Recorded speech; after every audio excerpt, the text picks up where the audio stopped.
নমস্কাৰ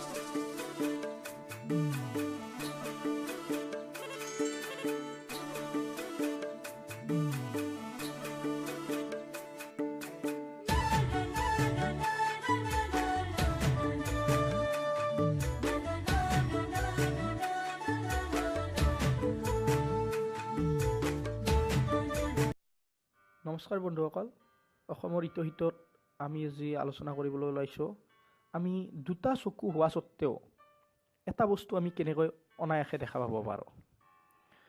তো বন্ধুসকল, প্ৰথম কথা, আমাৰ চকু দুটা আমি সকলোৱে জানো, কিন্তু উদ্দেশ্য হ'ল এটা বস্তু চোৱা।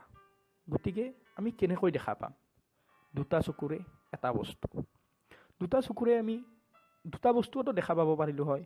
যেনে আমি এটা চকু বন্ধ কৰি যদি আমি এটা চকুৰে চাওঁ তেতিয়াহ'লেও সেই বস্তুটো আমি ঠিকেই দেখা পাওঁ, কিন্তু দুটা চকুৰেও আমি দুটা বস্তু নেদেখি এটা বস্তু কেনেকৈ দেখা পাওঁ চাওক। আমি তাৰ ওপৰত আজি অলপ আলোচনা কৰিবলৈ ওলাইছোঁ। যেতিয়া আমি কোনো এটা বস্তুক উদ্দেশ্যি বস্তুটোৰ পিনে চাওঁ তেতিয়া বস্তুটো আমি কেনেকৈ দেখা পাওঁ? বস্তুটোৰ পৰা অহা পোহৰৰ যিটো ৰশ্মি, সেই পোহৰৰ ৰশ্মি আহি আমাৰ চকুত সোমায়, আৰু চকুত সোমোৱাৰ লগে লগে পোহৰৰ ৰশ্মিটোক অনুকৰণ কৰি আমাৰ চকুৰ ৰেটিনাত পৰে আৰু আমাৰ চকুৱে দেখা পায়। যেতিয়া কোনো এটা বস্তুৰ পৰা পোহৰৰ ৰশ্মি আহি আমাৰ চকুত সোমায় তেতিয়া চকুৰ লেন্সৰ মাজেদি পোহৰৰ ৰশ্মিটো সোমাই যায়, আৰু চকুৰ লেন্সৰ মাজেদি সোমাই পোহৰৰ ৰশ্মিটো গৈ মগজুত আপোনাৰ ৰেটিনাত পৰে। ৰেটিনাত পৰাৰ লগে লগে ৰেটিনাই কি কৰে?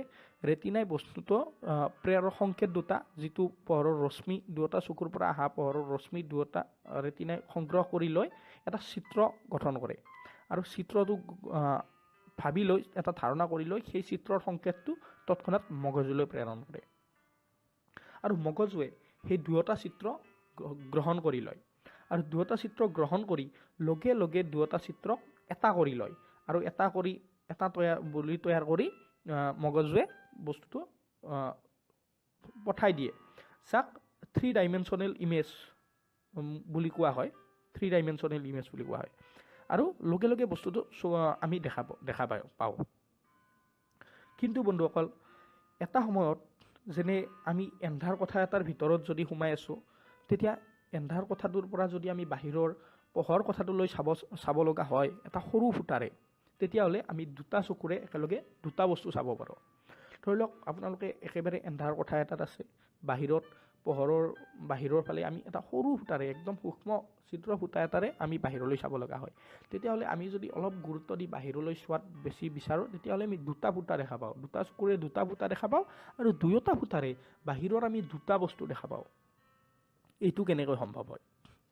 এইটো এইকাৰণে সম্ভৱ হ'ব পাৰে, যেতিয়া আমি সৰু ফুটাটোৰে বস্তু এটাৰ পিনে চাই পঠাওঁ, তেতিয়া বস্তুটোৰ পৰা অহা ৰশ্মি মানে অতি কম পৰিমাণে ৰশ্মিটো আহে বাহিৰৰ পৰা, ফলত এটা চকুতহে পৰিব পাৰে।